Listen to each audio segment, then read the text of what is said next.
അടിപൊളി പ്രോട്ടീൻ ബ്രേക്ക്ഫാസ്റ്റോ ഡിന്നറോ ഒരു പ്ലേറ്റ് എടുക്കട്ടെ.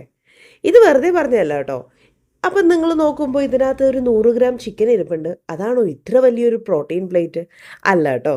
ദേ ആ വെച്ച് ചമ്മന്തി ഇല്ലേ, ചട്നി, അടിപൊളി പ്രോട്ടീൻ റിച്ച് ആയിട്ടുള്ള ഒരു ചട്നിയാണേ. എങ്ങനെയാണെന്ന് നോക്കാവേ. ഇത് നമുക്ക് ആ ചിക്കൻ്റെ ഡിപ്പായിട്ടും കഴിക്കാം, ദോശയ്ക്ക് നല്ല ചട്നിയായിട്ടും കഴിക്കാം. ഒന്ന് നോക്കിയാലോ. ഈ കാണുന്ന ഇത്രയും സംഭവങ്ങൾ വറ്റൽമുളക് ഞാൻ ഒരു 10 എണ്ണം എടുത്തിട്ടുണ്ട്. നല്ല സ്പൈസി ചമ്മന്തി ആവട്ടെ എന്ന്. 100 ഗ്രാം കപ്പലണ്ടി, കുറച്ച് തേങ്ങ, കൊച്ചുള്ളി, 2-3 അല്ലി വെളുത്തുള്ളി, കറിവേപ്പില, പുതിനയില, മല്ലിയില. ഇത്രയും സാധനങ്ങളാണ് എടുത്തിട്ടുള്ളത്. തേങ്ങ വേണമെങ്കിൽ ചേർത്താൽ മതി. തേങ്ങ ഒരു സ്പൂണ് മാത്രമേ ഞാനിവിടെ ചേർത്തിട്ടുള്ളൂ.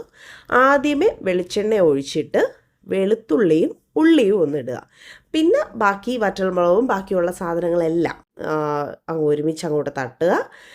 പുതിനയില, മല്ലിയില, കപ്പലണ്ടി, തക്കാളി ഇവിടെ ഒരെണ്ണം ഫുള്ള് എടുത്തിട്ടുണ്ട് കേട്ടോ. അതിൻ്റെ ആ ഒരു ടാങ്കി ഫ്ലേവറൊക്കെ ഈ ചട്നിക്ക് അടിപൊളിയാണ് കേട്ടോ. ഇത് പീനട്ട് ചട്നി ആണെന്ന് നമുക്ക് ഭയങ്കരമായിട്ടൊന്നും ഫീൽ ചെയ്യത്തില്ല. കാരണം ഫീൽ ചെയ്യുമെന്ന് വെച്ചാൽ ഫീൽ ചെയ്യും, പക്ഷേ നല്ല ടേസ്റ്റാണ് കേട്ടോ. ഈ ദോശയ്ക്കും അപ്പത്തിനും വെള്ളയപ്പത്തിനോടൊക്കെ അടിപൊളിയായിട്ട് പോകും.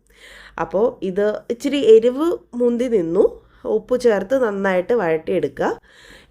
ഇതിൻ്റെ വഴട്ടുന്ന പാകം എന്ന് പറയുന്നത് തക്കാളി നല്ല ഉടയണം. പിന്നെ ഒരു ജാറിലിട്ട് നന്നായിട്ട് പേസ്റ്റ് പോലെ കുറച്ച് 1/4 ഗ്ലാസ് വെള്ളവും കൂടെ ഒഴിച്ച് ഒന്ന് അരച്ചെടുത്ത് കഴിഞ്ഞാൽ അടിപൊളി ചമ്മന്തി റെഡിയാണ്. ചമ്മന്തിന്നോ ചട്നിന്നോ എന്ത് വേണമെങ്കിലും പറയാം, സെറ്റാണ്.